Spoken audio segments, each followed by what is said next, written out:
कर्तव्यों का ठीक ठीक ज्ञान वैराग्य है।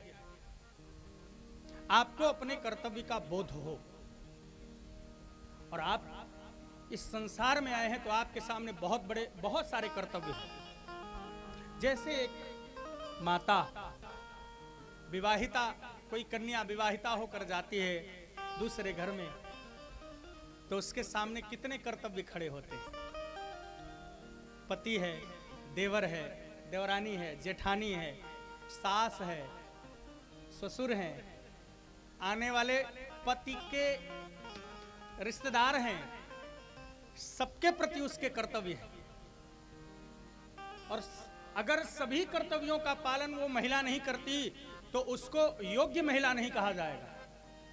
अच्छा आप सोचो, वो पत्नी, वो लड़की जो पत्नी बनकर गई है, अपने पति को तो खूब माने, पांव दबावे, सेवा करे, भोजन करावे, और मान लो सास या ससुर पानी मांगे तो गाली देना शुरू कर दे, तो उस महिला को कोई अच्छा कहेगा?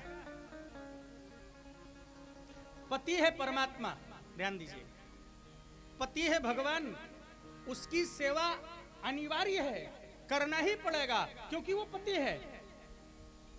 पति माने पाति रक्षति इति पति, जो मेरे धर्म की रक्षा करे उसे पति कहते हैं।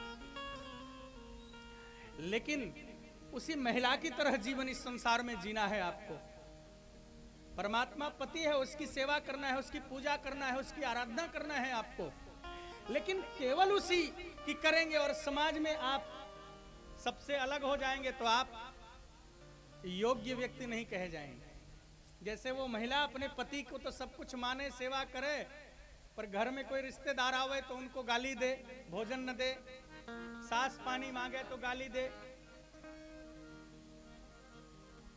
घर का कोई और काम न करे तो उसको अच्छी महिला नहीं कहा जाता। वैसे ही संसार में आप आए हैं और गृहस्थ धर्म में प्रवेश किया है, तो जैसे पति की सेवा है वैसे भगवान की करिए, परमात्मा में मन लगाइए, एक निष्ठ रहिए,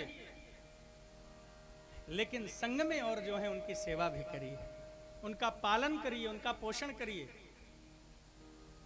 तब तो आपको जीवन में सुख मिलेगा। और बहुधा हम एकांगी हो जाते हैं, और एकांगी जो होता है वो दुखी होता है। अब व्यवहार में ही देखिए, कोई महिला मान लो अपने पति को जिद करके और सारे परिवार से अलग होकर रहने लगी, कुछ दिन तक तो उसे अच्छा लगेगा, पर पूरा परिवार अलग हो जाए। आप कल्पना करिए, कथा हो रही है और आपका संपूर्ण परिवार यहां न होता तो आपको अच्छा लगता?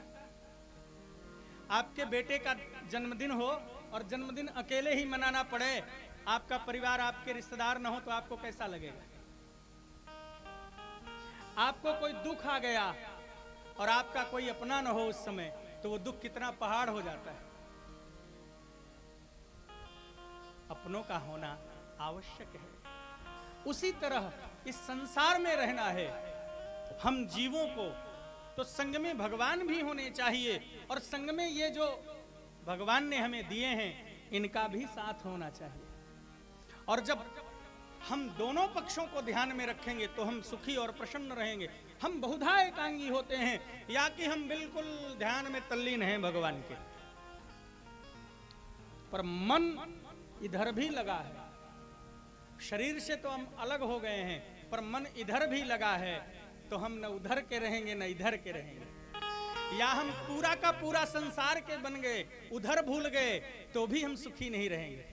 जैसे कोई महिला परिवार का तो पोषण करे, परिवार की सेवा करे, पर पति से न बनती हो, न बैठती हो, तो भी वो प्रसन्न और सुखी जीवन नहीं जी सकती। दोनों को मिक्स करना पड़ेगा ना, एक समृद्ध जीवन जीने के लिए, एक आनंदपूर्ण जीवन जीने के लिए। उसी प्रकार इस संसार में संसार और परमात्मा दोनों को हमको दृष्टि में रख करके जीवन जीना होगा, तब हमारे जीवन में आनंद आएगा, हमारे जीवन में सुख की अनुभूति होगी।